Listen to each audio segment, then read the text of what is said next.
사흘 전에 이재명 대통령이 북한으로 드론 보낸 부분에 대해서 유감 표명한 것과 관련해서 원내대표께서 그 이후에 북한이 미사일 쏘고 또 우리 측의 관계 개선 희망을 뭐라고 했다고요? 개꿈 같은 소리다, 바보들의 희망 섞인 해몽이다라고 맹비난했다는 부분에 대해서 관련해서 정말로 우리 안보에 큰 걱정이 개인적으로 하나 있습니다. 지금 국회에서 이른바 조작기소 의혹 국정조사가 진행 중입니다. 물론 위법한 국정조사입니다만 민주당은 이것을 위법 여부와 관계없이 밀어붙이고 있습니다. 그런데 여기에 대해서 지금 조작 기소를 했다는 당사자로 지목된 박상용 검사가 매우 의미심장한 얘기를 합니다. 그럼 북한이 실제로 800만 불을 받지 않았다면 왜 북한에서 아무 얘기도 안 하고 있을까? 여러분 궁금하지 않습니까? 북한은 돈을 받고도 받지 않았다고 할 만한 나라인데 우리 내부에서 일부 의원들은 돈 보낸 적 없다라고 얘기를 하고 또 일부 의원들은 그것 자체가 흑우라고 얘기하고 또 일부 민주당 여권 인사들은 이재명 대통령은 전혀 몰랐다라고 또 주장을 하기도 합니다. 이게 조작돼서 이재명 대통령이 기소에 이르렀다고 주장을 합니다. 그런데 예를 들어서 이런 상황을 한번 가정해 보시죠. 지금 민주당의 그림대로 조작 기소를 밀어붙여서 대통령 공소 취소를 결정을 했는데 그 다음에 북한이 우리 사실 돈 받은 건 맞다.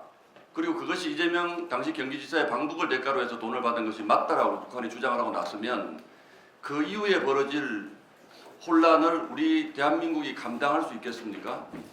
저는 감당할 수 없을 것이라고 봅니다. 그래서 민주당이 지금 이런 무리한 국정조사를 절대로 추진해서는 안 된다라고 생각을 합니다. 사실 명확한 사실규명은 물론 필요합니다. 그 명확한 사실규명은 법원을 통해서 이루어져야 합니다. 그래야 대한민국 정부가 가지는 정치적 부담이 없어지는 겁니다. 여기에서 한 발 더 나아가 민주당에게도 얘기를 합니다. 촉구합니다. 이 위법한 국정조사는 국가안보를 위험 속으로 빠뜨릴 수가 있습니다. 당장 중단하시기 바랍니다. 두 번째, 이재명 대통령께도 촉구합니다. 본인의 앞으로 운명에 어떤 일이 닥칠지도 모르지만 지금 이 시점에서 본인이 조작 기소의 피해자라고 자꾸 주장을 하면 나중에 북한과의 관계에서 어떤 문제가 생길지 저는 장담할 수 없다고 생각합니다. 일각에서 주장하는 것처럼 이재명 대통령이 이 문제로 북한에 발목 잡혀 있다라는 의심, 의혹 피할 길이 없다고 봅니다.